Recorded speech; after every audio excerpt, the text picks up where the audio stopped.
Bismillahirrahmanirrahim.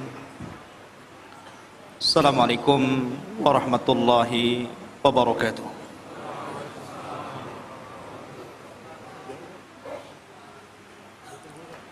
Alhamdulillah, wassalatu wassalamu ala rasulillah wa ala alihi wa sahbihi wa mawalah. Wala haula wala quwwata illa billahi wa ba'du. Ma'asyiral muslimin, jamaah sekalian yang dirahmati Allah Subhanahu wa taala. Alhamdulillah, pada malam hari ini kembali Allah Subhanahu wa taala pertemukan kita di Masjid Jabal Arafah. Semoga Allah Subhanahu wa taala memberikan pahala kepada yang membangunnya, dan tentunya juga kita yang senantiasa memakmurkannya di masjid yang kita cintai bersama ini. Pembahasan pada malam hari ini adalah pembahasan yang cukup menarik untuk kita bahas, karena bicara tentang akidah, salah satu keimanan kita kepada hari akhir, salah satunya bicara tentang adanya Ya'juj dan Ma'juj. Tetapi kisah Ya'juj dan Ma'juj juga sangat erat kaitannya dengan seorang raja yang sangat besar, yang Al-Quran mengkisahkan walaupun hanya sedikit, yakni tentang Raja Dzulqarnain. Ma'asyiral muslimin yang dimuliakan Allah Subhanahu wa taala, sebelum saya menceritakan tentang hubung kait antara Ya'juj dan juga Ma'juj dengan Dzulqarnain, maka saya akan urut kisah ini berdasarkan Al-Quran yang terdapat dalam Suratul Kahfi. Namun sebelumnya saya ingin menjelaskan tentang siapa sebenarnya Raja Dzulqarnain itu. Kenapa disebut Dzulqarnain? Hidup di zaman siapa dia? Kemudian apa sepak terjangnya? Dan apa hubung kait beliau dengan Ya'juj dan juga Ma'juj? Ma'asyiral muslimin yang dimuliakan Allah Azza wa Jalla, kita tahu bahwa kalau kita menceritakan kisah-kisah dalam Al-Quran, maka akan dapat pelajaran yang bisa kita petik di dalamnya. Makanya Allah Subhanahu wa taala berfirman sendiri, laqad kana fi qisasihim ibratun liulil albab. Dan sungguh pada kisah-kisah yang diceritakan dalam Al-Quran itu ada pelajaran besar, khususnya kita yang memiliki akal yang sehat. Bahkan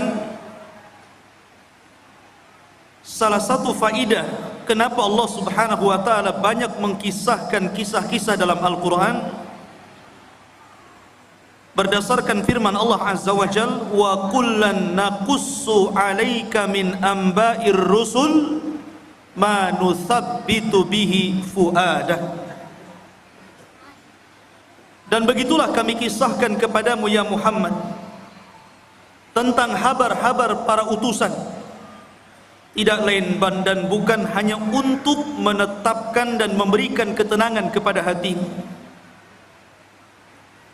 Karena dengan kisah-kisah dalam Al-Quranul Karim banyak pelajaran yang diambil oleh Rasul sepanjang perjalanan dakwahnya, dan itu juga berlaku kepada kita umatnya. Ma'asyiral muslimin yang dimuliakan Allah Subhanahu wa taala,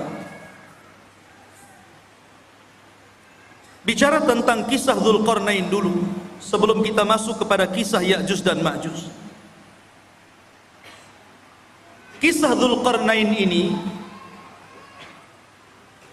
sebenarnya dikisahkan dalam Al-Quran karena ada sebab turunnya. Di zaman Nabi SAW, orang-orang musyrik itu berupaya untuk mencegah dakwah Rasul dengan berbagai macam upaya. Salah satunya dengan cara mencari orang yang cerdas, orang yang berilmu untuk meruntuhkan dakwah. Jadi mencari dalil kepada orang alim, tapi bukan untuk mencari kebenaran, tapi mencari pembenaran untuk meruntuhkan dakwah. Jadi orang-orang musyrik itu orang-orang bodoh, karena tidak diturunkan kepada mereka kitab-kitab dari langit. Berbeda dengan orang Yahudi dan Nasrani, diturunkan padanya Taurat dan Injil. Sehingga orang-orang musyrik ini, pembesar-pembesar mereka datang ke Madinah, kemudian bertanya kepada orang Yahudi tentang sosok orang yang mengaku nabi di daerahnya, maksudnya Nabi SAW. Maka orang-orang Yahudi mengatakan kepada orang-orang musyrik, kalau memang orang yang mengaku nabi di daerahmu betul-betul seorang nabi, tanyakan kepadanya 3 perkara. Kalau dia sanggup menjawab, berarti dia seorang nabi. Tapi kalau dia tidak sanggup menjawab, dustakan kenabiannya. Apa 3 soalan yang akan ditanyakan, yang diajarkan orang-orang Yahudi kepada orang-orang musyrik untuk ditanyakan kepada Rasul? Yang pertama, akhbirna an fityatin dhahabu fi dhahril awal qad kanat lahum qisatun ajibah. Tanyakan kepada orang yang ngaku nabi itu tentang beberapa anak muda di zaman awal-awal yang mereka memiliki kisah yang ajaib. Siapa anak-anak muda itu? Kemudian yang kedua, akhbirna an rajulin tawafan balagha masyariqal ardi wa magharibaha. Tanyakan juga kepada orang yang ngaku nabi itu tentang seorang laki-laki yang berkeliling dunia sampai ke arah barat dan sampai ke arah ujung daripada timur. Kemudian yang ketiga, akhbirna anir ruh wa mahi. Tanyakan juga kepada dia tentang apa itu ruh.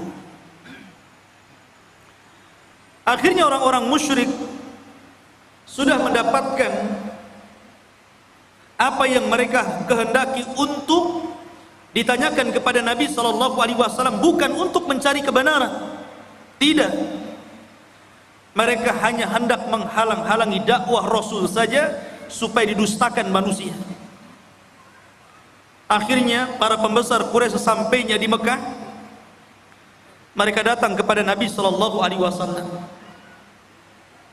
Mereka mengatakan, ya Muhammad, sesungguhnya kami memiliki 3 soalan.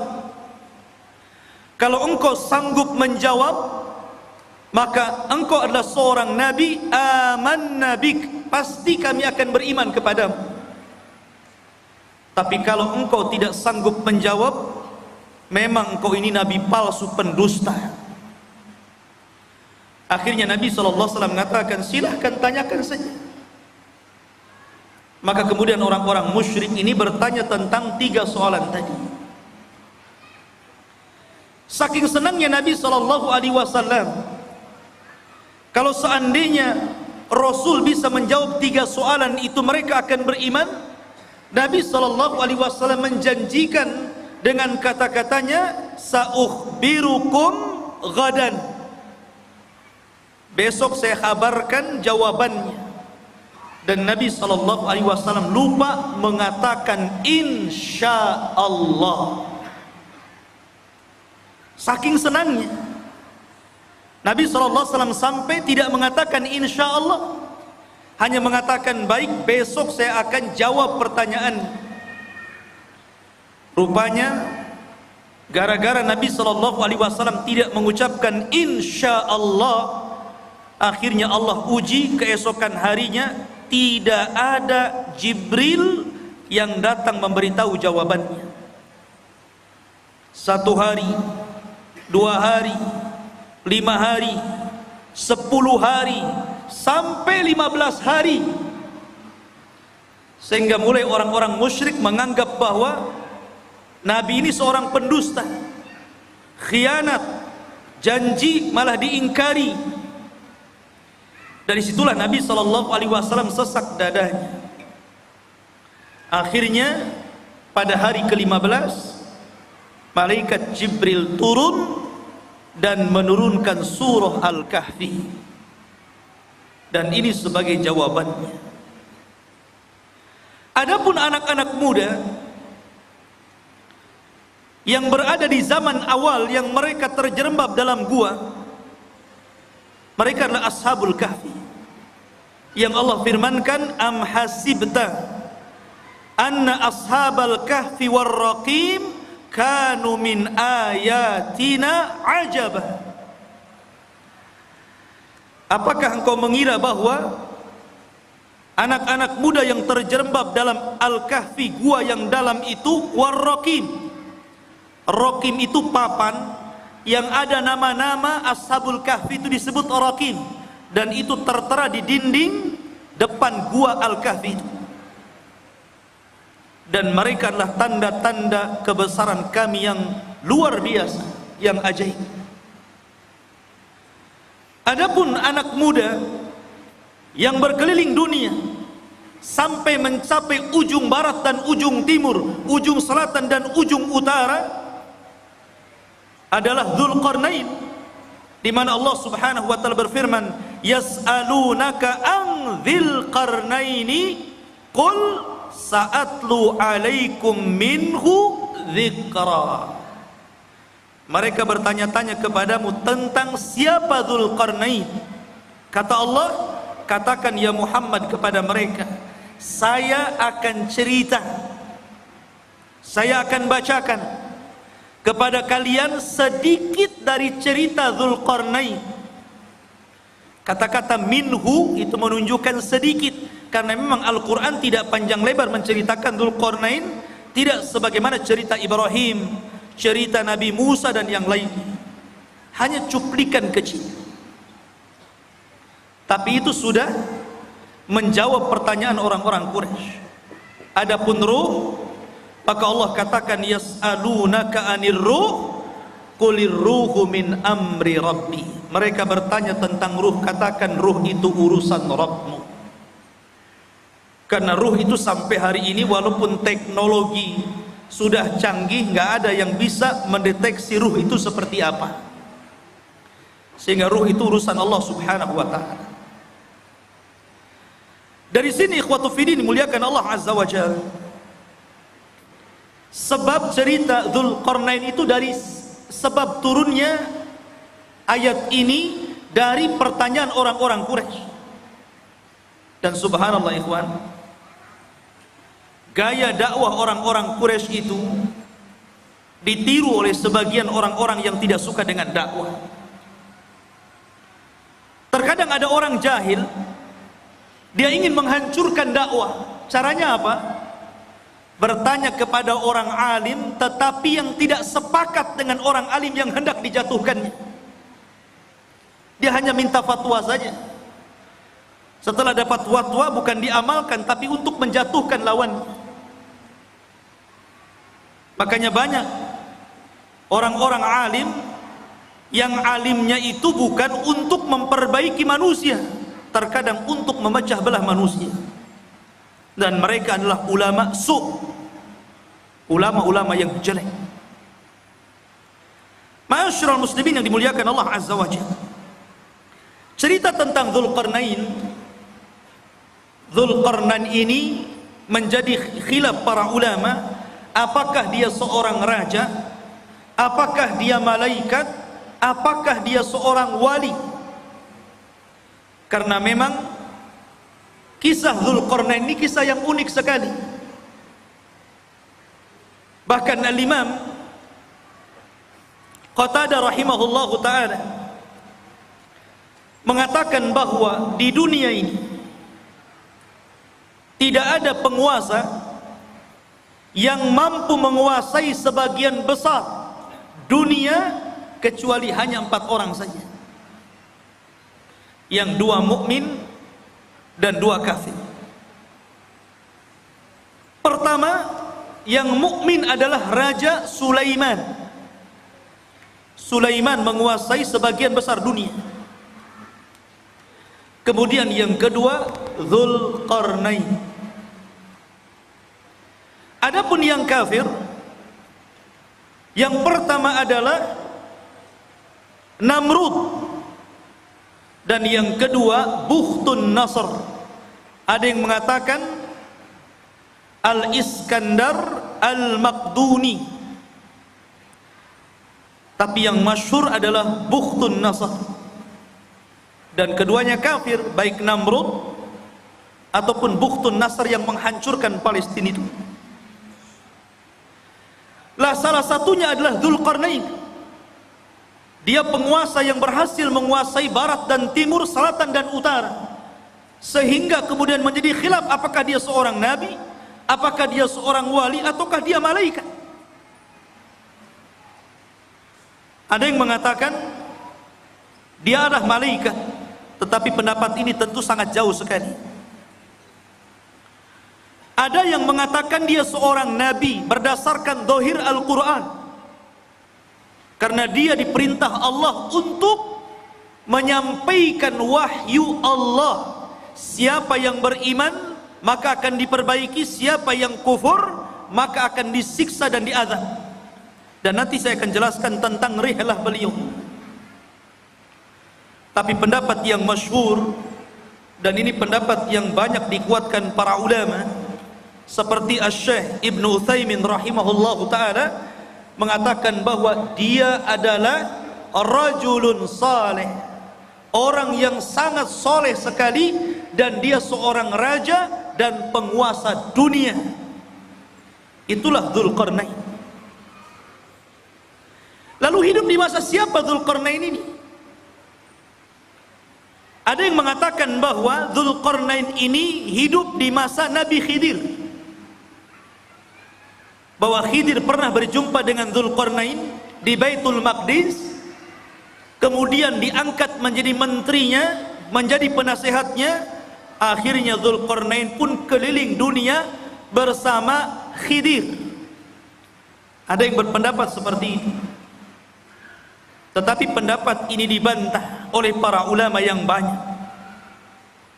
Apalagi pendapat ini sampai mengatakan Khidir tidak mati sampai hari ini.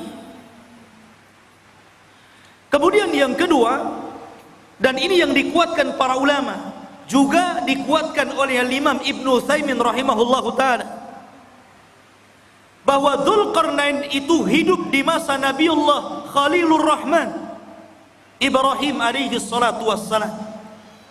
Jadi ia hidup di masa Nabiullah Ibrahim. Bahkan dia pernah tawaf bersama Ibrahim dan juga Ismail di Ka'bah. Bahkan dikatakan Ibrahimlah yang menjadikan Dzulqarnain ini masuk ke dalam agama tauhid. Yang dengan itu akhirnya Dzulqarnain berdakwah keliling dunia.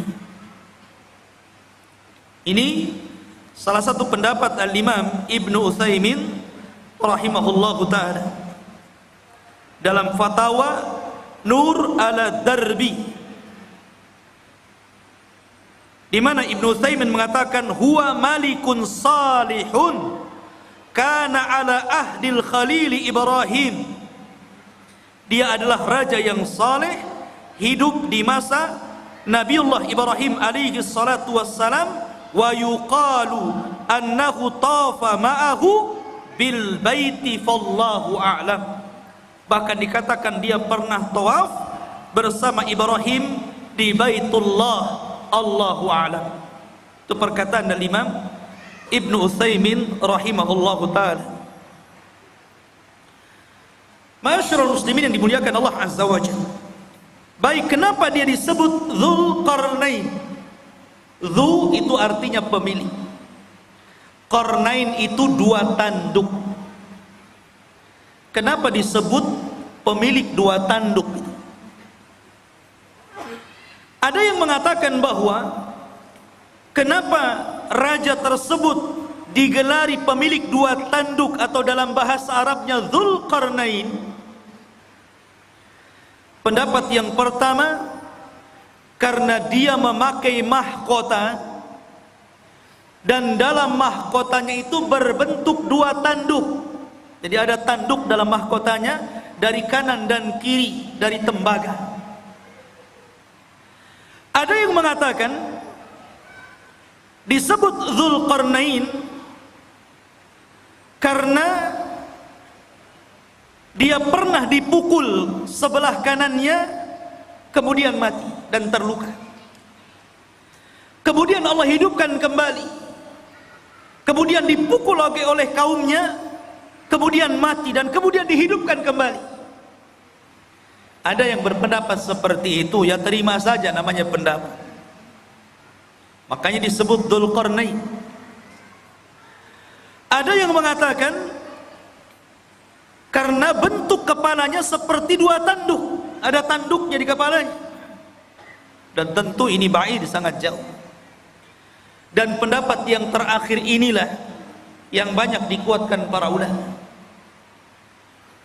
Disebut Dzulqarnain karena dia ketika berdakwah mengajak manusia ke dalam tauhid, maka dia berjalan ke arah barat sampai ujung terbenamnya dan ke arah timur sampai tempat terbitnya.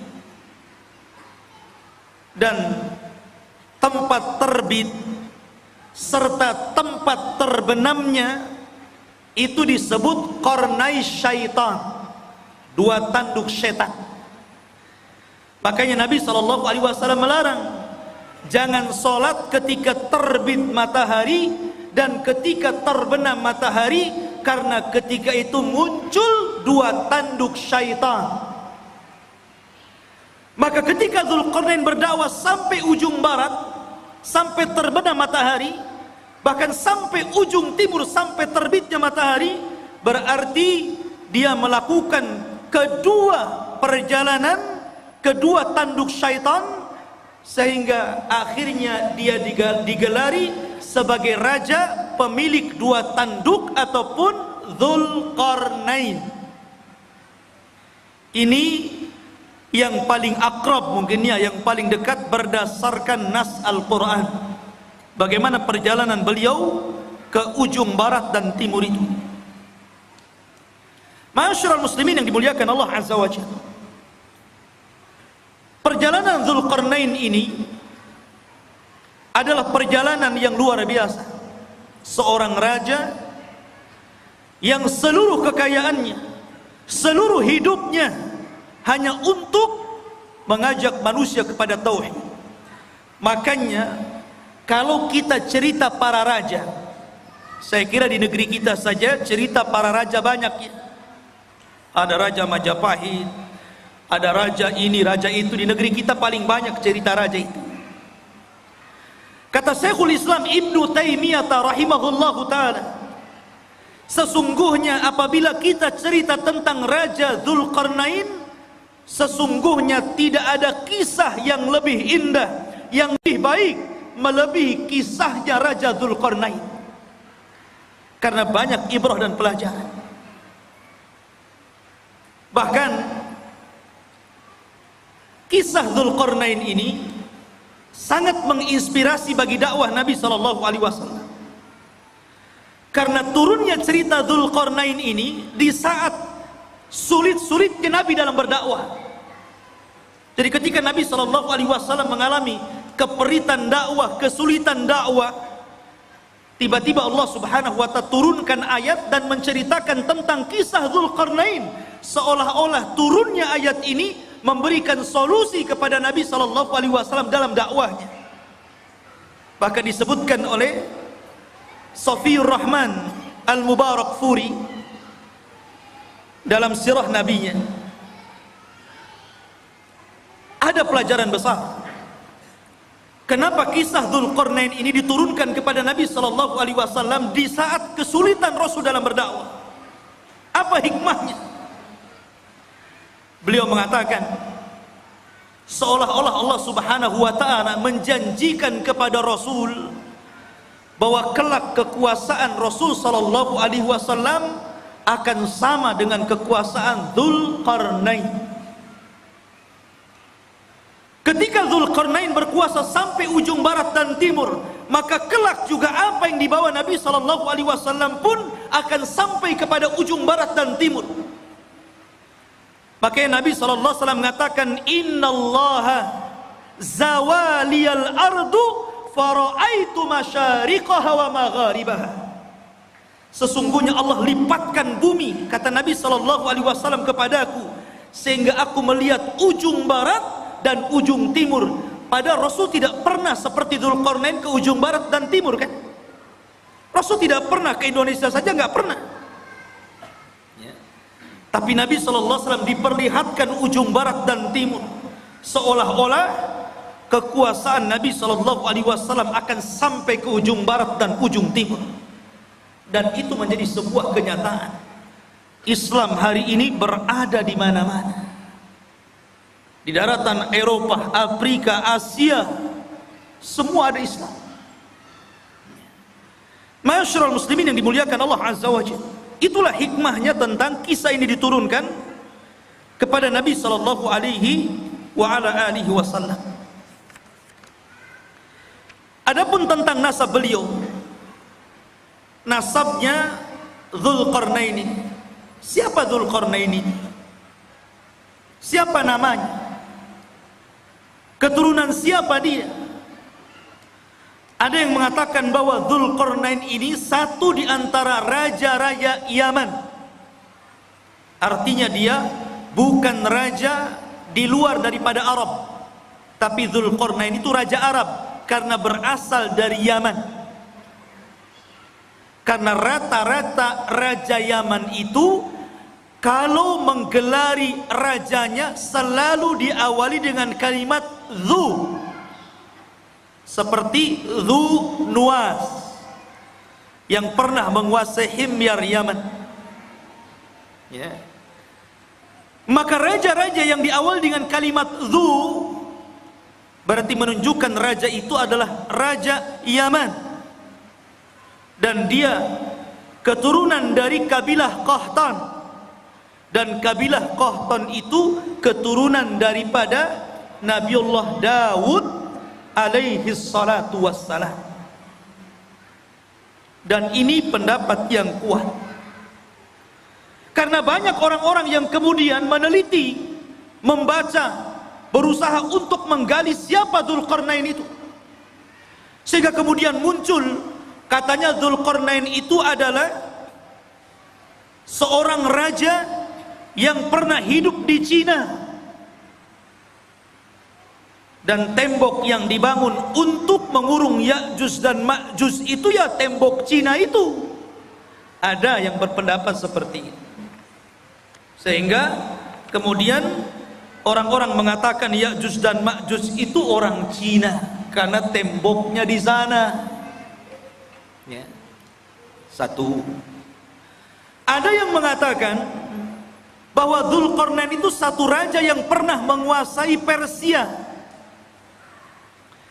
Dan ada juga yang mengatakan bahwa Dzulqarnain adalah Iskandariyah Al-Maqduni Al-Yunani, murid daripada Aristoteles,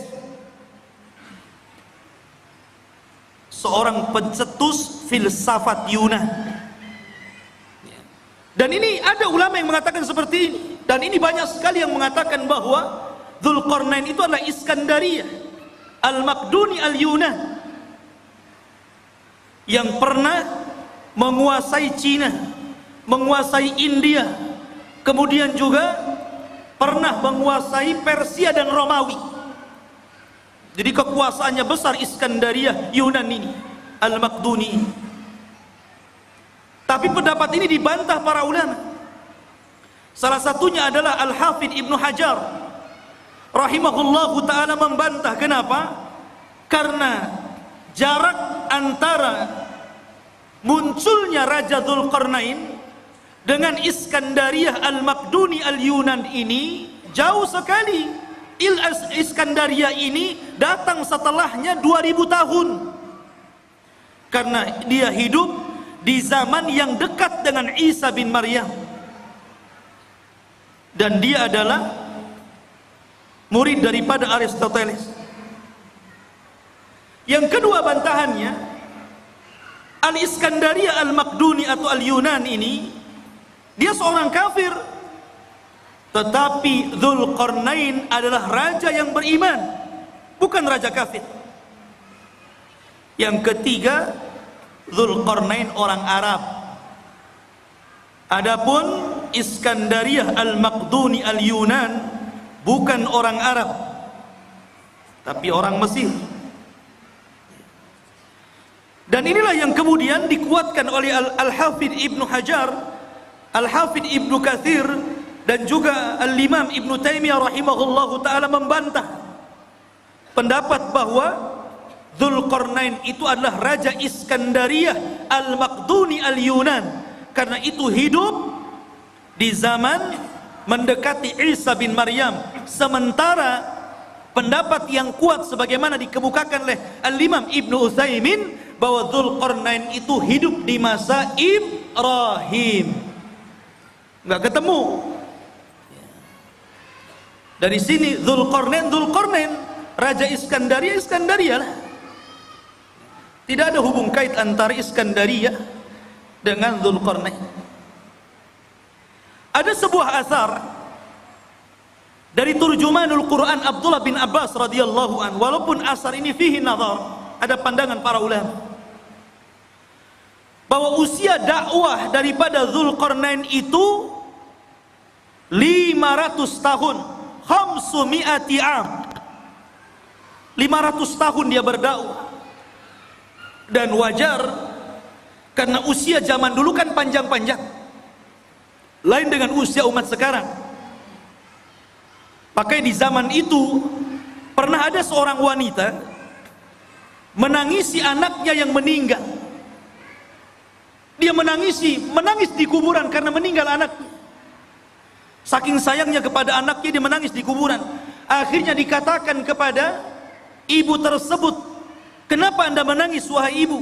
Maka ibu itu mengatakan, "Ya, aku baru saja kemalangan, anakku meninggal dunia. Baru saja anakku meninggal dunia dan aku sedih karena peninggalannya." Akhirnya kemudian ditanyakan, "Berapa usia anakmu yang meninggal itu?" Maka ibu tersebut mengatakan, "Sittina sana, 60 tahun." 60 tahun masih bayi. Di zaman dulu. Kalau di zaman sekarang janggutnya sudah sampai pusar, dah kakek.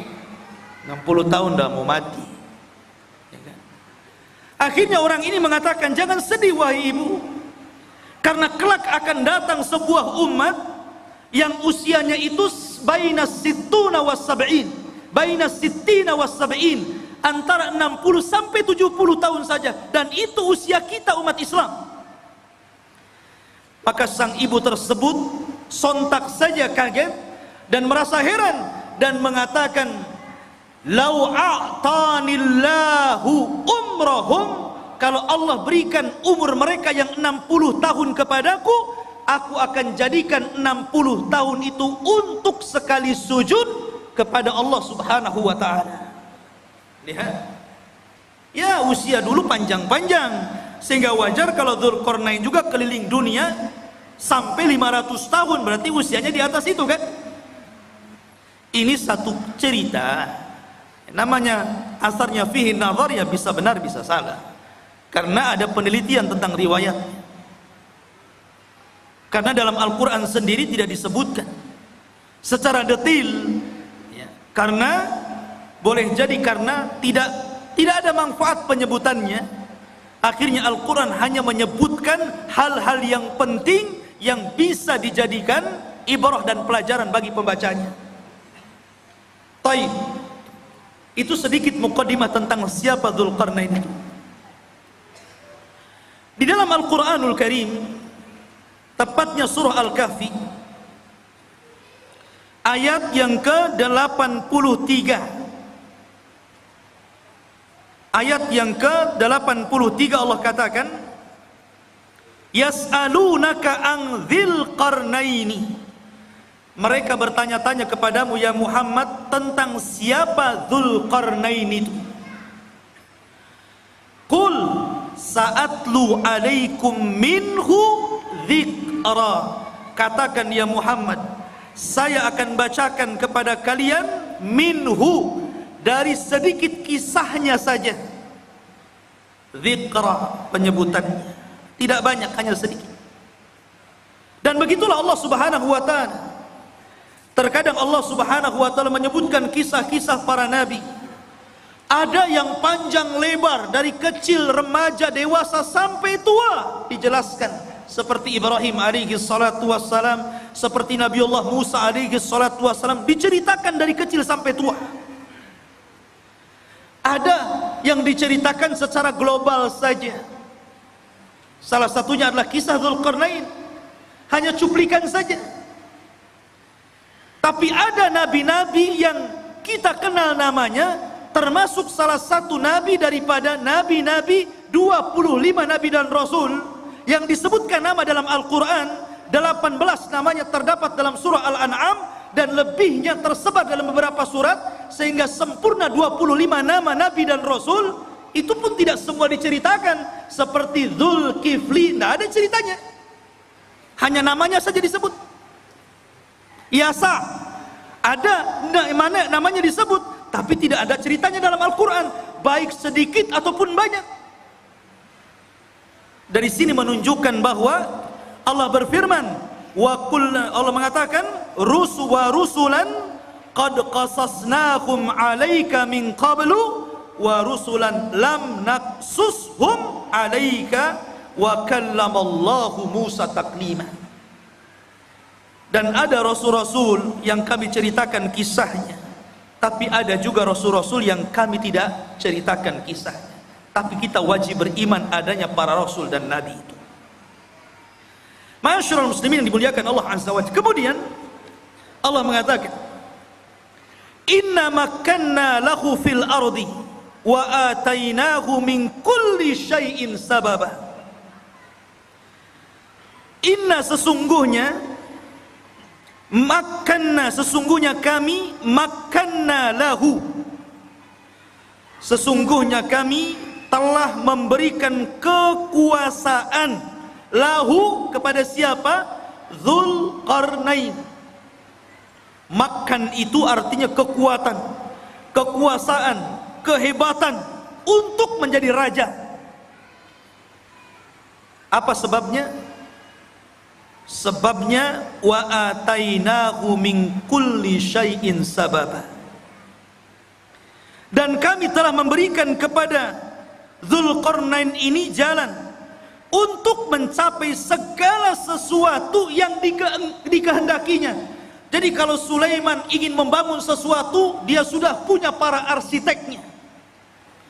Kalau dia ingin menyerbu sebuah kaum, sudah siap para tentara-tentaranya. Kalau dia ingin membuat pengairan, kalau di Batam mungkin kayak ATB gitu kan, sudah ada ahli airnya. Kalau ingin membuat jalan, sudah ada ahli jalannya. Kalau ingin membuat persenjataan, sudah ada ahli senjatanya. Pokoknya segala sesuatu yang dikehendaki Dzulqarnain ada jalannya, dan Allah Subhanahu wa taala berikan kepada Dzulqarnain untuk kepentingan dakwah. Nih yang menjadikan Allah makanna lahu fil ard, kami berikan kekuasaan yang besar di permukaan bumi kepada Dzulqarnain itu. Dan ini sebuah pelajaran bahwa kalau seorang penguasa ingin berkuasa dengan kuat dan tidak bisa ditumbangkan, maka dia harus mengikuti firman Allah Azza wa Jal, wa atainahu min kulli syai'in sababa. Dia harus punya orang-orang pakar-pakar, harus dekat dengan dia. Pakar ekonomi, pakar politik gitu kan, pakar hubungan antara dalam negeri dan luar negeri, dan pakar-pakar yang lainnya. Kalau dia memiliki pakar-pakar itu dan sesuai dengan bidangnya, maka dia akan kokoh menjadi penguasa.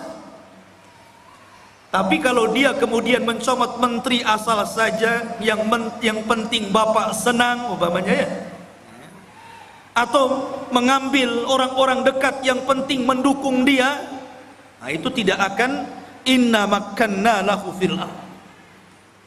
Jadi betul-betul harus orang-orang ahlinya seperti Dzulqarnain, baru penguasa itu akan kuat kekuasaan. Kemudian Allah mengatakan fa'atba'a sababa, maka mulailah Dzulqarnain mengikuti satu jalan. Ingat, perjalanan Dzulqarnain dalam berdakwah ini banyak sekali.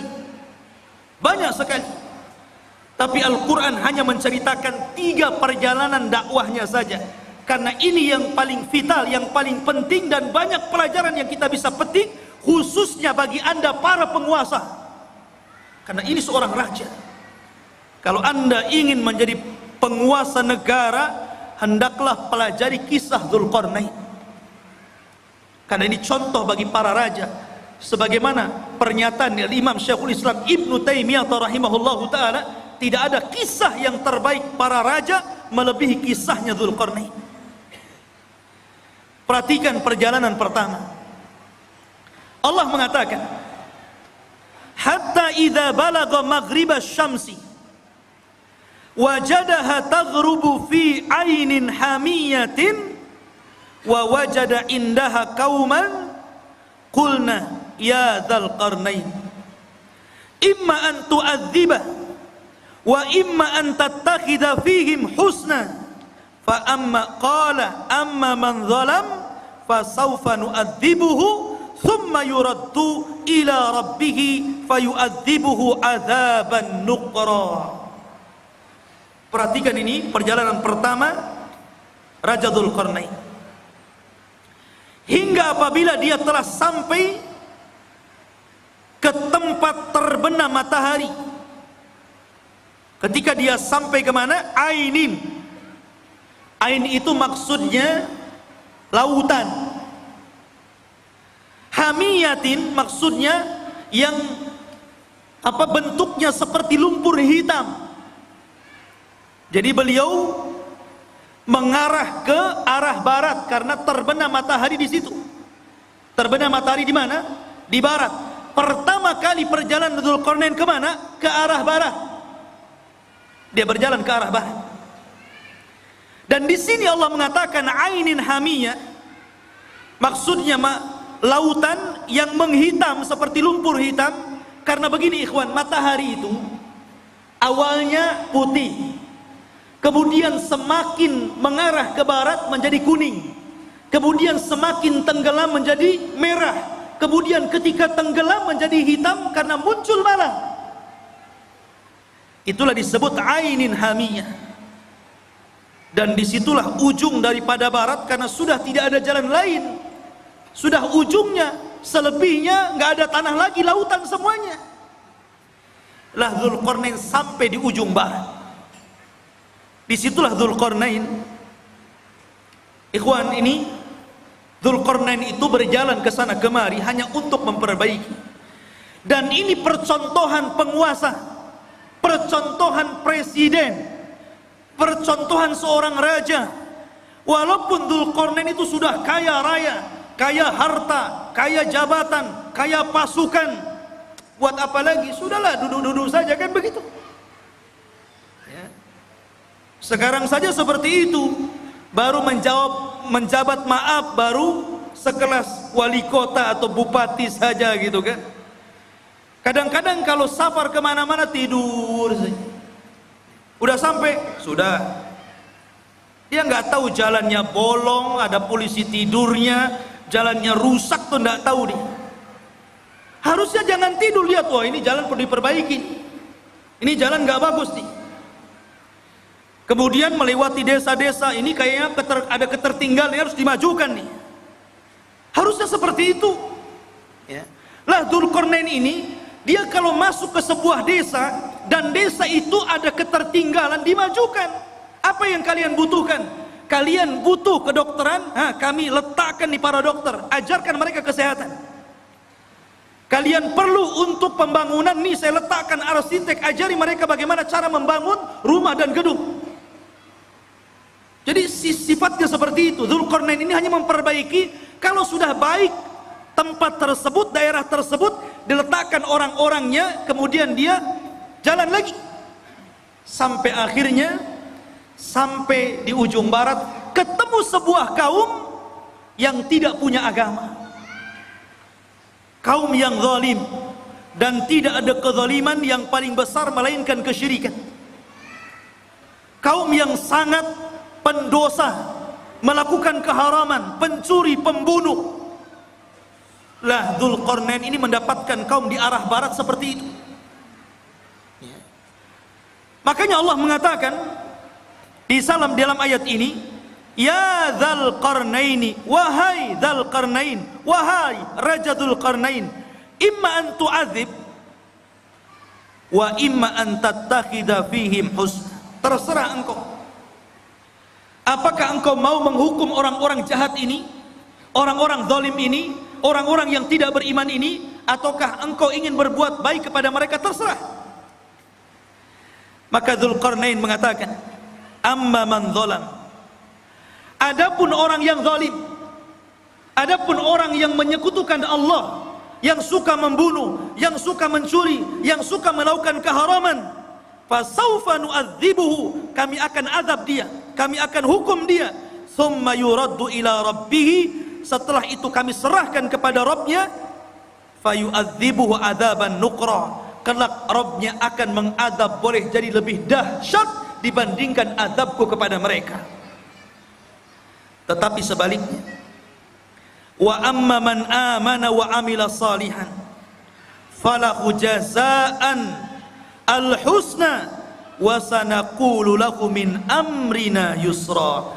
Adapun yang nurut dengan perintahku, akhirnya beriman, beramal saleh, maka mereka akan mendapatkan balasan yang baik, dan kami katakan kepadanya, dari perkara kami mudahkan segalanya. Jadi kalau memang dia mengikuti dakwah Dzulqarnain, mau mentauhidkan Allah, mau melakukan amal saleh, mau melakukan amal kebaikan, dan mengikuti arahan-arahan Dzulqarnain, maka Dzulqarnain akan membangun qaryah tersebut, daerah tersebut akan dibangun, akan difasilitasi, akan dibangun dan ditebarkan pendidikan, dakwah, pembangunan dan yang lainnya. Itulah Dzulqarnain. Dia tidak diam, dia jalan-jalan ke sana kemari, dan itu salah satu sifat seorang penguasa. Harus jalan-jalan melihat kondisi rakyatnya. Lihat Ibnul Khattab, Umar Ibnul Khattab, malam-malam dia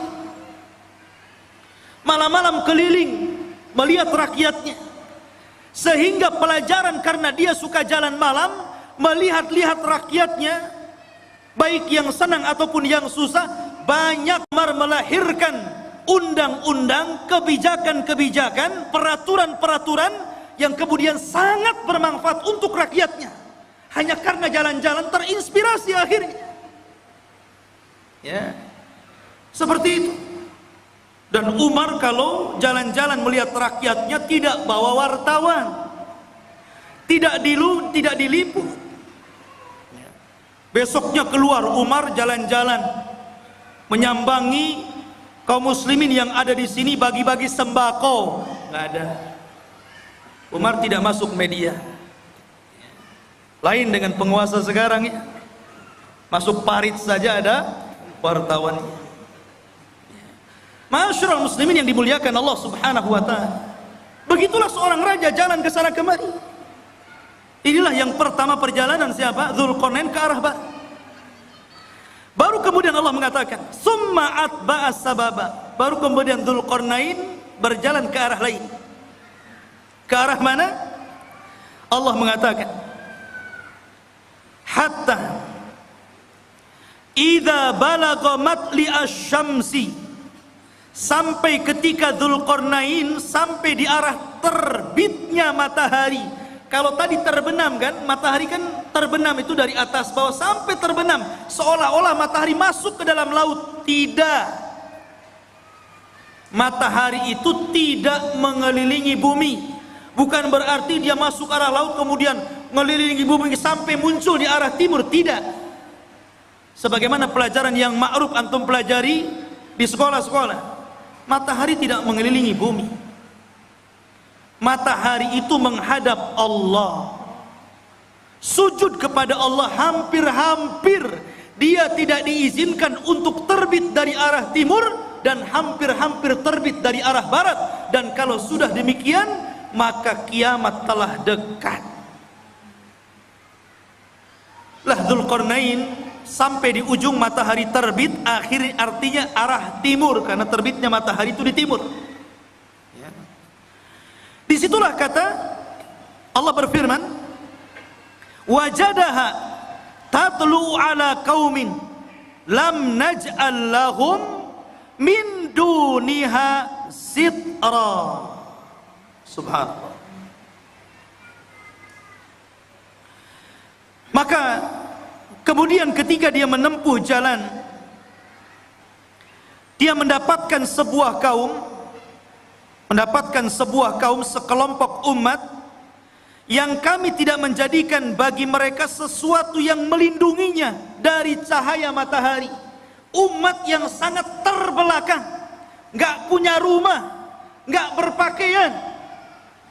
Seperti mungkin di zaman sekarang kalau orang-orang primitif gitu ya, orang-orang yang hidup di daerah Amazon, jangan jauh-jauh ke Amazon ya, di Indonesia saja banyaknya. Seperti ada seorang dai yang belusukan ke hutan-hutan di daerah timur itu ya, akhirnya masuk Islam gara-gara pakai sabun. Itu pernah ceritanya dengar ya?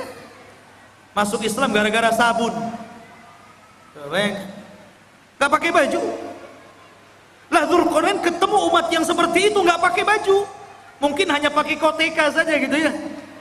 Dan subhanallah, nggak punya rumah. Kaum itu tidak ada rumah. Mereka tidur sembarangan gitu kan, kadang di bawah pohon. Nggak punya rumah.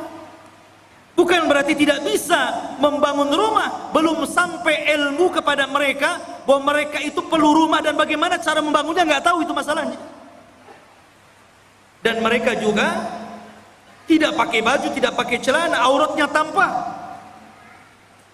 Bukan berarti sebelum orang-orang itu sebelumnya manusia telanjang, tidak. Karena Nabi yang pertama kali mengajari untuk menjahit siapa? Nabi Idris. Dialah Nabi yang pertama kali mengajari umat untuk menjahit pakaian. Nabi Idris. Tapi bukan berarti sebelum Idris sampai kepada Adam telanjang, tidak.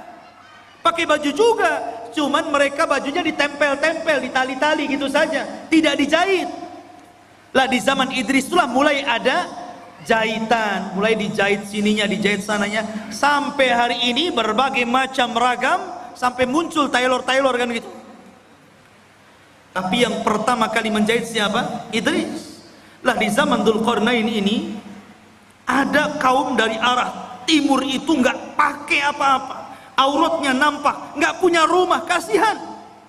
Ya. Kemudian kadzalika wa qad ahadna bima ladaihi khubra. Kadzalika, begitulah sesungguhnya ilmu kami meliputi segala apa yang ada padanya. Maknanya akhirnya Allah Subhanahu wa taala menjelaskan bagaimana Dzulqarnain diberikan kemampuan oleh Allah untuk memperbaiki umat itu. Pelan-pelan Dzulqarnain mengajarkan bagaimana cara membuat rumah, kemudian bagaimana cara berpakaian, kemudian diajak untuk beriman kepada Allah. Akhirnya mereka pun beriman kepada Allah lewat dakwah Dzulqarnain. Dari sini menunjukkan bahwa kekuasaan itu dicapai untuk dakwah. Jangan antum memilih penguasa kalau tidak ada kepentingan kepada agama. Itu catatannya. Kalau antum hendak memilih penguasa, cari penguasa yang condong ke dalam Islam, yang mau memperjuangkan Islam, yang mau mengangkat harkat derajat para ulama dan orang-orang yang cinta para ulama. Siapa penguasa yang dekat dengan Islam, memperjuangkan Islam, kita pilih. Begitu. Itu barometernya. Kita tidak mengatakan si A ataupun si B, satu ataupun dua, tidak. Pokoknya siapa di antara penguasa itu, oh yang satu ini kalau jadi Islam remek nih, Islam akan diganti nih. Kalau yang ini minimalnya Islam akan baik, Islam tidak akan diganggu, Islam akan jaya. Kita pilih yang cenderung dengan agama. Karena memang kekuasaan itu alat untuk berdakwah. Itulah Dzulqarnain, dijadikan alat kekuasaannya untuk berdakwah dalam rangka mentauhidkan Allah, mengajak manusia ke jalan Allah Subhanahu wa ta'ala. Harusnya seperti itu. Kemudian yang ketiga, dan ini inti pembahasan kita, Allah Subhanahu wa ta'ala berfirman, "Tsumma atba'a sababa." Kemudian Dzulqarnain memilih jalan yang selanjutnya. Setelah ke barat, kemudian ke timur, sekarang ke utara atau ke selatan. Tapi Allah tidak mengatakan utara atau selatannya, antara dua arah itu. Cuman Allah mengatakan hatta idza balagha baina saddaini wajada min dunihima qauman la yakaduna yafqahuna qaula. Hingga apabila Dzulqarnain sampai di antara dua buah gunung yang sangat tinggi dan besar, dia mendapati di hadapannya sebuah kaum yang hampir-hampir kaum itu tidak paham apa yang diucapkannya, nggak ngerti bahasanya itu, aneh bahasanya. Mungkin bahasa kita ini bahasa planet, ngomong apa nih, saya nggak paham. Kita aja di Indonesia, kadang-kadang dialognya orang Jawa dengan orang Medan itu beda kan? Beda, kadang-kadang orang Medan nggak paham bahasa Jawa, orang Jawa nggak paham bahasa Medan. Sampai saya dengar iklan di radio itu kan aneh-aneh. Beli es pak, kata orang Jawa, sampun telas. Iya segelas katanya. Bilang sampun telas, dibilang satu gelas. Boten enten, ya pakai santen gitu. Wong Medan, oh kok tahu kamu saya orang Medan gitu. Ya, kadang-kadang nggak nyambung tuh. Itu dialog Jawa dengan Medan nggak nyambung tuh. Sampai dijelaskan oleh Imam Ibnu Katsir dalam Bidayah wan Nihayah, sampai Dzulqarnain itu untuk memahami bahasa orang itu memerlukan 10 penerjemah. Dari satu bahasa ke bahasa berikutnya, dari bahasa berikutnya, sampai 10 bahasa, 10 penerjemah, baru Dzulqarnain paham. Oh iya maksudnya apa, baru tahu dia. Bahasanya susah dipahami. Ya. Rupanya Dzulqarnain paham keinginannya. Apa keinginannya? Dikemukakan dalam Al-Quran. Qalu, mereka berkata, ya Dzulqarnain, inna Ya'juj wa Ma'juj mufsiduna fil ard fahal naj'alu laka kharjan ala an taj'al bainana wa bainahum sadda. Ini keinginannya, dan ini erat kaitannya dengan kisah Ya'juj dan Ma'juj.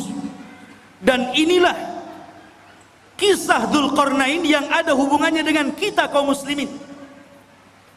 Kisah yang terakhir ini, pertemuan Dzulqarnain dengan kaum yang terakhir ini adalah kisah yang sangat erat kaitannya dengan kita kaum muslimin. Karena kita ini umat yang ada di akhir zaman. Kenapa kita ini umat yang ada di akhir zaman? Pertama, karena tidak ada nabi setelah Rasul sallallahu alaihi wasallam, maknanya tidak ada umat selain umat Nabi sallallahu alaihi wasallam setelahnya dunia ini akan dihancur-hancurkan alias kiamat. Jadi Dzulqarnain diminta oleh mereka itu dalam waktu-waktu tertentu datang Ya'juj dan Ma'juj. Mereka membuat kerusakan, membunuh, membantai, merampok, memperkosa, melakukan anarkis. Mereka brutal, mereka bengis. Makanya kelak di akhir zaman, fitnah Ya'juj dan Ma'juj itu berbeda dengan fitnah Dajjal dan fitnah keluarnya binatang dari perut bumi. Kalau Dajjal fitnahnya apa? Fitnahnya agama. Dia dikeluarkan oleh Allah itu untuk memfitnah agama kita, karena dia awalnya ngaku nabi, berakhir ngaku Tuhan. Dajjal tidak akan membunuh kita kalau kita menuhankan dirinya, kecuali kalau kita kufur kepada ketuhanan Dajjal, baru dia bunuh kita. Tapi kalau kita beriman kepada Dajjal, justru disenangkan sama Dajjal. Antum mau apa? Diberi oleh Dajjal. Adapun fitnahnya binatang melata yang akan keluar dari perut bumi, dia tugasnya hanya stempel saja. Ketemu orang kafir, distempel jidatnya, distempel hidungnya, kemudian gosong, menunjukkan alamat dia kafir. Ketemu orang yang beriman, distempel dahinya, bercahaya, menunjukkan dia mukmin. Ketika itu tidak ada nama, semua dilupakan dari namanya. Saya Abu Meros, saya nggak tahu siapa saya. Sehingga akhirnya orang itu hanya menyebutkan dari tanda yang ada di mukanya, mukmin dan kafir, dan tidak tersinggung. Ya. Mau kemana min gitu?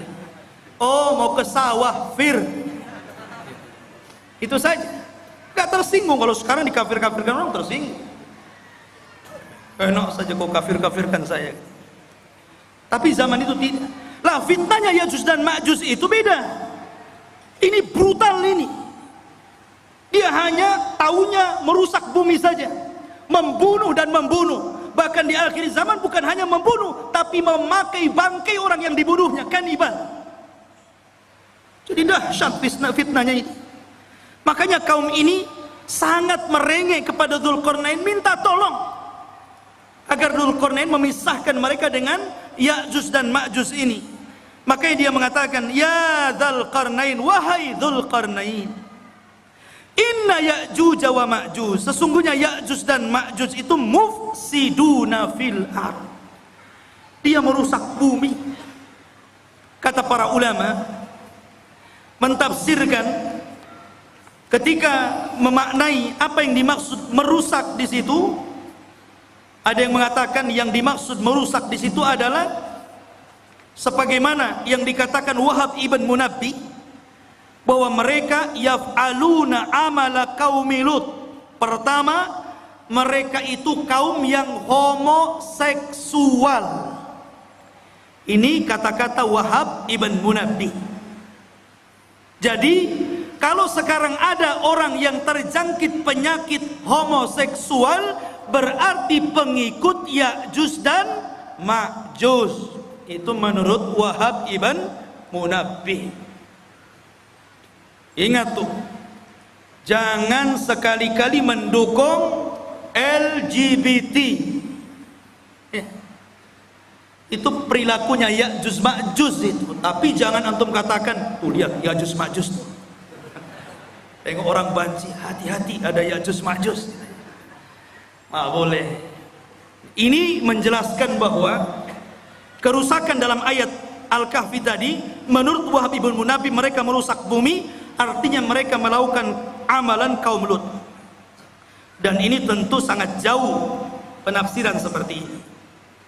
Ada yang mengatakan seperti Atha Al-Khurasani mengatakan, annahum kanu yaqtulun, mereka suka membunuh. Dan juga dikatakan Muqatil ibn Sulaiman, annahum kanu ya'kulunan nas, mereka membunuh dan memakan orang yang dibunuhnya, kanibal. Menurut Muqatil ibn Sulaiman. Dan boleh juga digabungkan tiga-tiganya. mereka suka melakukan amalan kaum Lut, dan mereka suka membunuh, membantai, dan mereka juga kanibal, memakan orang yang dibunuhnya alias kanibal. Itulah kerusakannya Ya'juj dan Ma'juj. Ada orang makan orang? Di zaman sekarang kan ada juga ya. Di YouTube itu daerah mana itu? Pasar jual beli daging orang. Ngeri juga ya. Khawatu fini muliakan Allah Azza wa Jalla. Maka mereka mengatakan, fahal naj'alu laka kharjan, bagaimana kalau kami sediakan upah untukmu wahai Dzulqarnain, ala an taj'al bainana wa bainahum saddan, agar kau jauhkan kami dengan mereka, buatkan benteng, karena mereka datang dari sana, buatkan benteng supaya mereka tidak menyerang kami lagi. Subhanallah. Mereka siap menyediakan upah kepada Dzulqarnain. Buat apa? Dzulqarnain ini sudah kaya, pasukannya banyak, orangnya cerdas, berilmu, dan Allah berikan segala sesuatu keinginannya. Buat apa upah? Makanya Dzulqarnain mengatakan, dengan mengatakan kepada mereka, qala ma makkani fihi rabbi khairun, tidak usah, nggak perlu kalian memberikan upah. Apa yang telah Allah berikan dari kekuasaan dan kekuatan ini sudah cukup untukku. Ini kebaikan, anugerah, nikmat yang luar biasa. Nggak perlu. Nih, seorang raja harus seperti itu. Jangan menyusahkan masyarakat. Harus memberikan kesenangan kepada masyarakat. Ma'asyiral muslimin yang dimuliakan Allah Azza wa Jalla. Tetapi Dzulqarnain hanya mengatakan, fa'inuni bikuwatin aj'al bainakum wa bainahum radma, tetapi tolong bantu aku, sediakan orang-orang kuat di antara kalian untuk kerja bakti bersamaku. Nanti aku akan jadikan antara kalian dengan Ya'juj dan Ma'juj itu dinding pemisah, supaya dia tidak menyerbu kalian lagi. Inilah jiwa besar seorang pemimpin, ya, membangun sebuah bangunan yang luar biasa, yang belum pernah dibangun orang-orang sebelum dan setelahnya. Bahkan bangunan itu sendiri tidak tahu siapa yang tahu, nggak ada yang tahu. Sampai sekarang kan nggak ada yang tahu, walaupun berbagai macam ilmuwan meneliti dengan kecanggihan alat-alat di zaman sekarang, dengan teknologi transportasi yang memudahkan mereka untuk berpindah satu negeri ke negeri yang lainnya, sampai sekarang masih gaib, masih belum ditemukan, agak-agak kira-kira saja, mungkin di sini, mungkin di situ.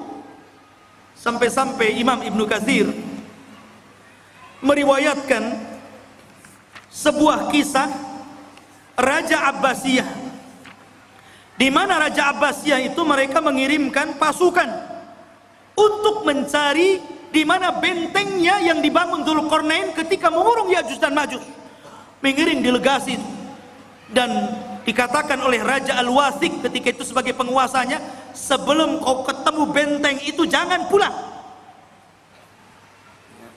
Akhirnya berangkat tuh pasukan itu dari satu negara ke negara berikutnya, dari satu daerah ke daerah berikutnya, menyeberangi lautan, menyeberangi gunung, dan begitu seterusnya, sampai akhirnya selama 2 tahun baru ditemukan benteng tersebut.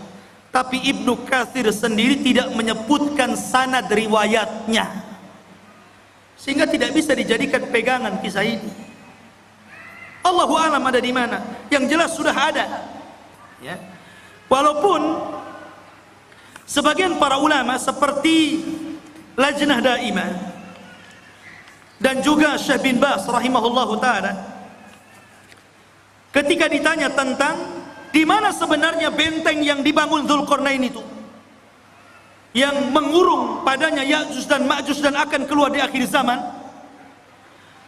maka Syekh bin Baz hanya mengatakan min kibalil masyriq, dari arah timur, maksudnya kota Madinah. Kalau antum berada di Madinah, ke arah timurnya. Kemudian diisyaratkan ke daratan Cina, ke daratan Cina. Ya. Ada yang mengatakan bahwa benteng itu terletak di daerah daratan Armenia. Ada yang mengatakan Azerbaijan di daerah Georgia, ya. Itu sebagian ulama mengatakan seperti itu. Tetapi sekali lagi tidak bisa ditegaskan seperti itu. Cuman dari arah timur. Apakah Cina? Tidak. Ya'juj Ma'juj bukan Cina. Walaupun ada sebagian orang yang melihat ciri-ciri daripada hadis Rasul, kok ciri-ciri itu melekat kepada orang-orang Asia. Orangnya pendek, mukanya bulat, matanya sipit. Jangan-jangan saya boleh? Bukan. Ya'juj dan Ma'juj itu belum keluar. Kalau Cina sudah keluar dari dulu, ya. Di mana-mana. Dia belum keluar. Dan dia di balik tembok. Dan kelak akan dikeluarkan Allah di akhir zaman. Bukan sekarang, di akhir zaman. Karena Ya'juj dan Ma'juj itu Allah keluarkan setelah Allah hancurkan bentengnya.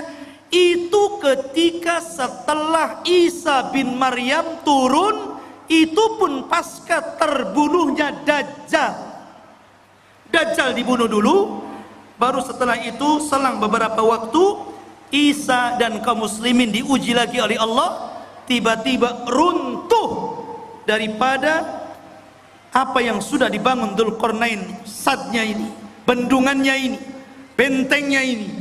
Akhirnya dari situ min kulli hadabin yansilun, maka mereka keluar dari benteng itu seperti bah yang turun dari bukit, saking banyaknya gitu. Keluar semuanya. Karena dalam riwayat Abdullah bin Umar radhiyallahu an, di antara mereka Ya'juj dan Ma'juj itu dikisahkan bahwa tidak mungkin mati seorang Ya'juj dan Ma'juj itu kecuali kalau seandainya mereka telah mendapatkan 1000 keturunan baru mati, ya. Jadi kalau seandainya keturunannya sudah 1000 baru dia mati. Itu dalam sebuah athar. Makanya wajar kalau jumlah mereka banyak. Ketika Adam alaihi salatu wassalam dipanggil oleh Allah dan mengatakan, ya Adam akhrij bi'than nar, wahai Adam, keluarkan utusan-utusan neraka. Adam kaget, ya Rabb, wa ma bi'thun nar, apa utusan neraka itu? Maka Allah mengatakan, setiap 1000 penduduk neraka keluarkan satu orang dan masukkan ke dalam surga.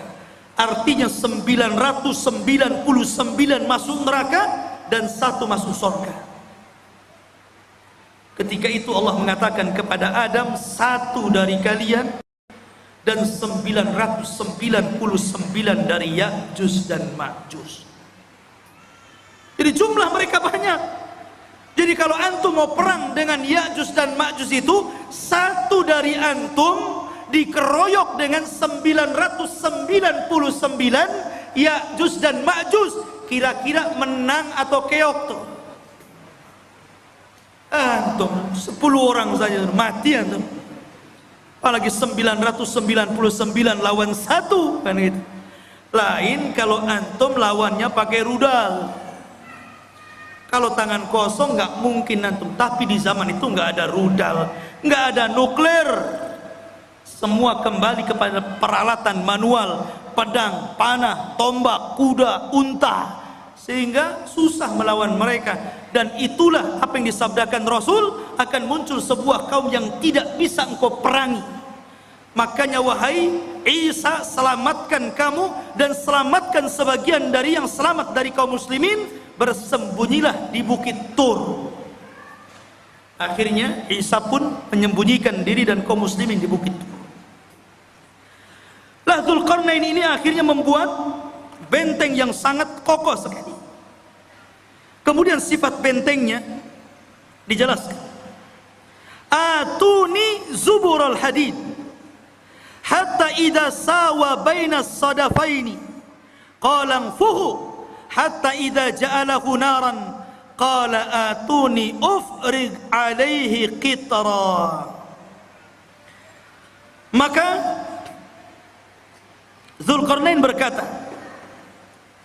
berikanlah kepadaku potongan-potongan besi, sehingga apabila besi itu telah sama rata dengan kedua puncak gunung, seolah-olah main las, kayak orang ngelas itu kan. Besi itu dibuat, ditancap-tancapkan, kemudian dilas satu dengan yang lainnya, sehingga menjadi sebuah benteng. Kemudian ketika tinggi besi itu sama dengan gunungnya, berkatalah Dzulqarnain, tiupkanlah api, hingga apabila besi itu sudah menjadi merah seperti api.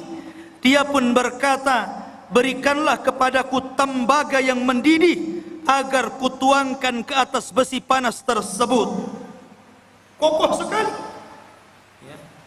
Inilah dinding yang tidak bisa dijebol. Sampai Ya'juj dan Ma'juj sendiri gak bisa jebol dinding itu. Di zaman Nabi SAW, Rasul pernah mendengar sebuah gelegar suara yang menggelegar. Kata Sofia, kata Nabi kepada Sofia, wahai Sofia, tahukah kamu suara apa itu? Kata Sofia mengatakan, tidak tahu, Allah dan Rasulnya yang tahu. Kata Nabi, itulah suara bentengnya Ya'juj dan Ma'juj. Dan dia berhasil melubangi. Kemudian Rasul menyebutkan seperti ini, dia sudah bisa melihat kita dari lubang seperti ini.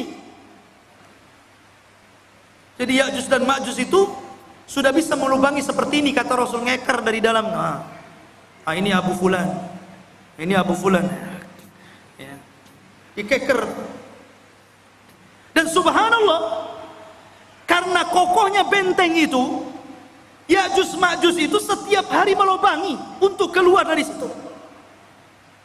Jadi kalau di pagi hari dia datang dengan kumpulan-kumpulan arsitek khusus yang lubangi gua itu dari kalangan Ya'juj dan Ma'juj, mereka ngebor tuh dengan alat yang mereka punya. Ketika sudah kecapean gitu kan, hampir mereka sedikit lagi, dan waktu sore mereka kemudian kembali ke rumahnya. Besoknya bolongan itu balik lagi ke asalnya. Dan seperti itu hampir mereka putus asa karena tidak bisa melubangi dan tidak bisa keluar dari gerbang. Sampai akhirnya di akhir zaman, ketika pemimpin Ya'juj dan Ma'juj itu hendak memimpin untuk melubangi dan keluar dari benteng itu, kata pemimpinnya, besok kita akan kerja lagi, insya Allah. Pemimpinnya diilhamkan untuk mengucapkan insya Allah. Subhanallah, ketika pemimpinnya diilhamkan untuk mengucapkan insya Allah, jebol benteng itu. Akhirnya mereka keluar, sehingga ketika mereka turun dari bukit itu dan mengarah ke Palestina, kemudian yang pertama mendarat di sebuah danau Tiberias atau danau Buhairah. Diminum itu kelompok yang pertama paling depan, yang tengah dan yang belakang. Ketika sampai di danau itu sudah nggak kebagian air, dan mereka mengatakan, kan tadi masih banyak, kenapa sudah habis, katanya. Saking banyaknya. Padahal danau itu bisa menghidupi jutaan jiwa yang ada di sana. Tapi sekali teguk gelombang yang pertama, habis ludas saking banyaknya Ya'juj dan Ma'juj. Lihat bagaimana kuasa Allah Azza wa Jalla. Maka Allah mengatakan, famastata'u an yadharuhu wa mastata'u lahu naqba. Qala hadha rahmatun min rabbi fa idza jaa wa'du rabbi ja'alahu dakkan wa kana wa'du rabbi haqqan. Maka di sini Allah Subhanahu wa taala mengatakan, Dzulqarnain berkata dalam ayat ini, famastata'u lahu an yadharuhu. Ya'juj dan Ma'juj itu tidak mungkin sanggup untuk menghancurkan benteng itu. Tidak sanggup, karena yang menghancurkan atas izin Allah kan. Jadi tidak ada yang sanggup kecuali Allah Azza wa Jalla, dan itu pun atas kehendak Allah Subhanahu wa taala. Makanya Dzulqarnain mengatakan hadza rahmatun min rabbi, ini semua karena rahmat Allah subhanahu. Dengan kecerdasan Dzulqarnain, kebesaran Dzulqarnain, banyaknya pasukan yang dimiliki Dzulqarnain, ilmu yang dikuasai Dzulqarnain, tetap dia mengatakan ini rahmat dari Allah. Ya, tawadu, rendah diri, masih mengakui rahmat ini datang dari Allah.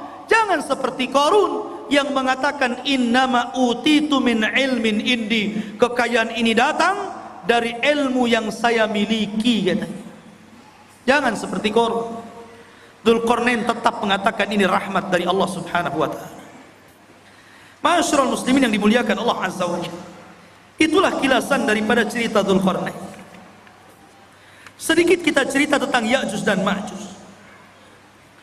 Ya'juj dan Ma'juj adalah keturunan daripada salah satu putra Nuh alaihi salatu wassalam, namanya Yafis ibn Nuh.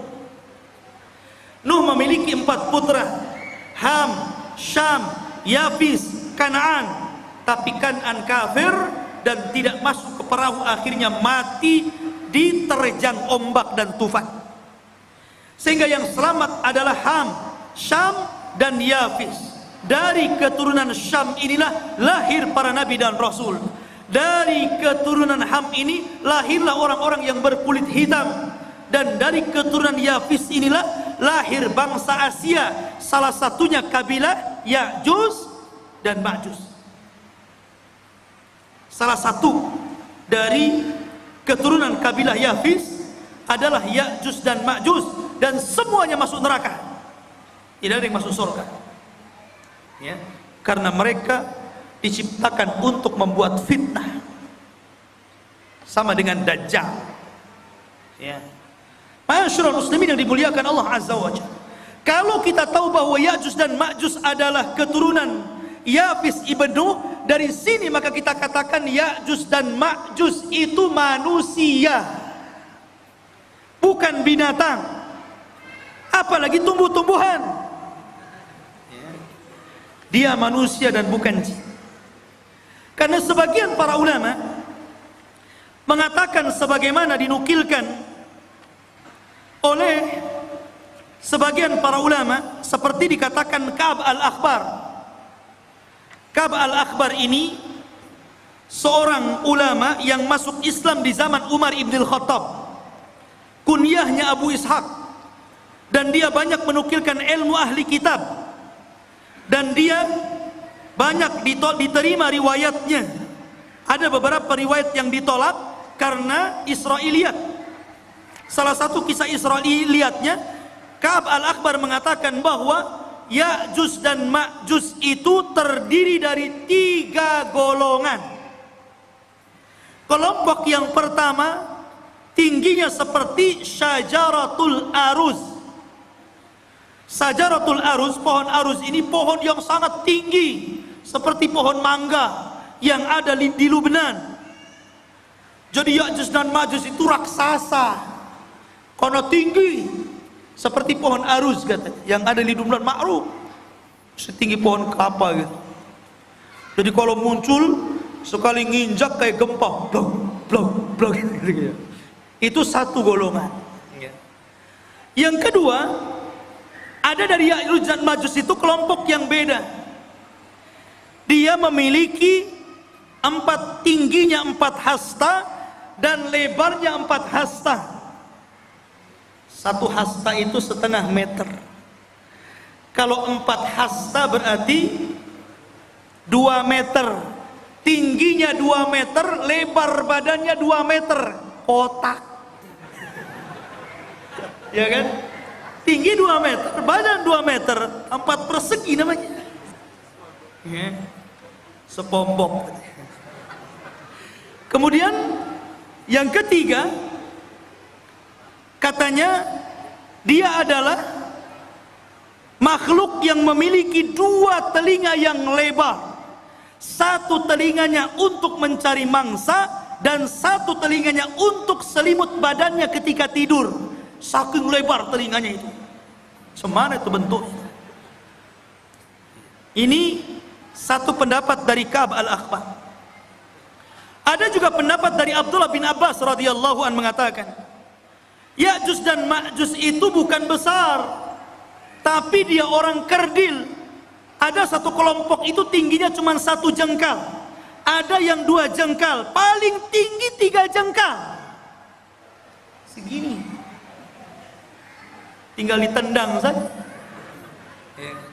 Itu satu pendapat. Tapi yang jelas bahwa ini hanya ijtihad para ulama. Pendapat yang kuat kita mengambil berdasarkan zahir hadis. Ketika Nabi SAW menjelaskan tentang ciri-cirinya, bahwa dia adalah dzulful unub, pesek hidungnya, sigharul uyun, sipit matanya, kemudian wujuhuhum kalmijanil mutraqa, wajahnya seperti tameng bulat gitu kan. Kemudian juga disyaratkan seperti bangsa Turk, bangsa orang-orang Mongol. Kayak kita lah persis mukanya, ya kan? Jadi dia manusia, ya, bukan seperti yang diceritakan Ka'ab al-Akhbar atau riwayat daripada Ibnu Abbas radhiyallahu anhu. Tapi dia manusia yang akan keluar, tapi manusia kanibal, manusia beringas, manusia sadis, barbar. Oh, jadi dia taunya membunuh saja. Makanya ketika benteng itu dihancurkan, maka mereka menyerbu setiap kampung. Ya ummul arda, mengelilingi bumi sampai mungkin ke Batam juga tuh. Ya tiantum. Ya. Itu semua orang-orang di luar jenisnya itu dibunuh, dibantai. Sehingga ketika itulah Allah memerintahkan kepada orang-orang yang beriman dan Nabi Isa alaihi salatu wassalam agar bersembunyi saja, jangan dilawan karena tidak akan menang. Sehingga ketika Ya'juj Ma'juj merasa mereka sudah membantai seluruh umat manusia yang ada di bumi, dan mereka merasa sudah yakin membantai semuanya, mereka pun sombong dan mereka mengatakan, qad qatalna man fil ard sanaqtuluhu man fis sama. Kami sudah membunuh orang yang ada di bumi, sekarang giliran kau yang ada di langit, sekarang ku bunuh kalian, katanya. Akhirnya mereka mengarahkan tombak dan panahnya ke langit. Kemudian dilesatkan tombak dan panahnya itu, subhanallah, merupakan sebuah tanda-tanda kebesaran Allah. Sekarang ikhwan, kalau antum lempar panah ke langit, sampai mana kekuatan antum melempar itu? Walaupun rudal sekalipun, sampai mana coba? Ada batasnya kan? Tapi oleh Allah sengaja disedot panah itu. Jadi panahnya itu terus disedot sengaja sampai ke dalam awan, sampai dah nggak kelihatan lagi. Dari situ Allah kembalikan panah dan tombak, dan sengaja ujung-ujungnya seolah-olah dilumuri darah, seolah-olah orang yang di langit sudah mati. Akhirnya ketika panah dan tombak itu kembali ke bumi, yakin mereka sudah membunuh orang yang di langit dan orang yang di bumi. Lengkaplah kesombongan mereka. Dari situlah, karena kesombongan mereka lah, akhirnya Allah subhanahu wa ta'ala menghancurkan mereka. Dengan cara apa? Berperang? Tidak ada sanggup yang memerangi. Tapi Allah kalau menghancurkan sebuah kaum, bagi Allah itu mudah. Ketika Allah menghancurkan orang-orang yang hendak menghancurkan Ka'bah dari Abrahatul Asram dan pasukan gajahnya, cukup mengirim burung laut. Ketika Allah subhanahu wa ta'ala memberikan azab kepada orang-orang yang kufur, yang disebutkan dalam surah Al-Kahfi, pemilik 2 kebun, yang kebun itu kayak sorga. Kalau masuk ke kebun itu bawa keranjang, tidak perlu dipetik, keluar, masuk kebun, keluar sudah penuh keranjangnya. Kayak sorga, kufur mereka. Akhirnya Allah mengadab kaum tersebut dengan cara apa? Mengutus tikus sebesar kucing. Ada tikus sebesar kucing? Ada. Tikus Jakarta. Bukan, antum jangan kotor otaknya. Tikus-tikus got itu kan gede itu ya. Antum tahu tikus got itu? Itu kalau ketemu kucing, kucingnya yang lari. Ya. Jadi dikeluarkan tuh tikus-tikus menggerogoti apa? Sad Ma'rib, bendungan Sungai Ma'rib digerogoti. Akhirnya hancur bendungan itu. Kemudian airnya meluluhlantakkan sebuah negeri yang sangat subur, negeri Sabah itu. Dan tidak ditanami kecuali sedikit. Akhirnya semuanya menjadi rata. Dan tidak ada yang tersisa tumbuhan kecuali hanya pohon bidara, sidrin, dan beberapa pohon yang tidak ada manfaat. Begitu juga ketika Allah menghancurkan Ya'juj dan Ma'juj. Apa yang Allah kirim? Allah tidak kirim buaya, baik buaya laut atau buaya darat. Allah tidak kirim harimau, Allah tidak kirim gajah, tapi Allah kirim ulat, nagab, dud. Itu yang dikirim. Ketika Ya'juj dan Ma'juj tertidur di malam hari, rupanya Allah kirim ulat kemudian masuk ke dalam tengkuknya. Ketika ulat itu masuk ke dalam tengkuknya dan menjadi virus dalam badannya, tiba-tiba satu Ya'juj dan Ma'juj mati dan meninggal dunia, seperti antum mematikan gardu listrik, satu mati, mati semuanya. Iya kan? Jadi satu Ya'juj Ma'juj mati, mati semua. Subhanallah. Ya. Tetapi yang kerepotan Nabi Isa, cemana membuang bangkainya setiap satu jengkal ada di permukaan bumi itu. Akhirnya kemudian Isa berdoa agar Allah membersihkan bangkai-bangkainya. Dikirimlah burung seperti burung-burung unta, sebesar burung-burung unta itu, sebesar unta, dikirim. Kemudian diambil jasadnya dan dilempar entah berantah di mana, di laut mana. Dan ketika itu banyak binatang-binatang yang memakan makanan daging bersyukur kepada Allah Azza wa Jalla. Mereka menjadi kenyang dan gemuk karena banyak bangkai Ya'juj dan Ma'juj di mana-mana. Akhirnya setelah dibuang oleh burung-burung tersebut, Allah menurunkan hujan karena barakah doanya Nabi Isa. Dengan hujan itu akhirnya mengguyur langit, bumi yang kotor dengan bangkai, sisa-sisa bangkai darah dan nanahnya, dan dibuang ke lautan. Akhirnya bumi menjadi subur kembali, dan Isa pun hidup beberapa tahun setelahnya, dan itulah kehidupan yang paling indah sepanjang kehidupan manusia. Ini diantara cerita The King Zulkarnain versus Ya'juj dan Ma'juj. Mudah-mudahan ada manfaatnya. Subhanakallahumma wa bihamdika asyhadu an la ilaha illa anta astaghfiruka wa atubu ilaik. Allahu ta'ala. Assalamualaikum warahmatullahi wabarakatuh.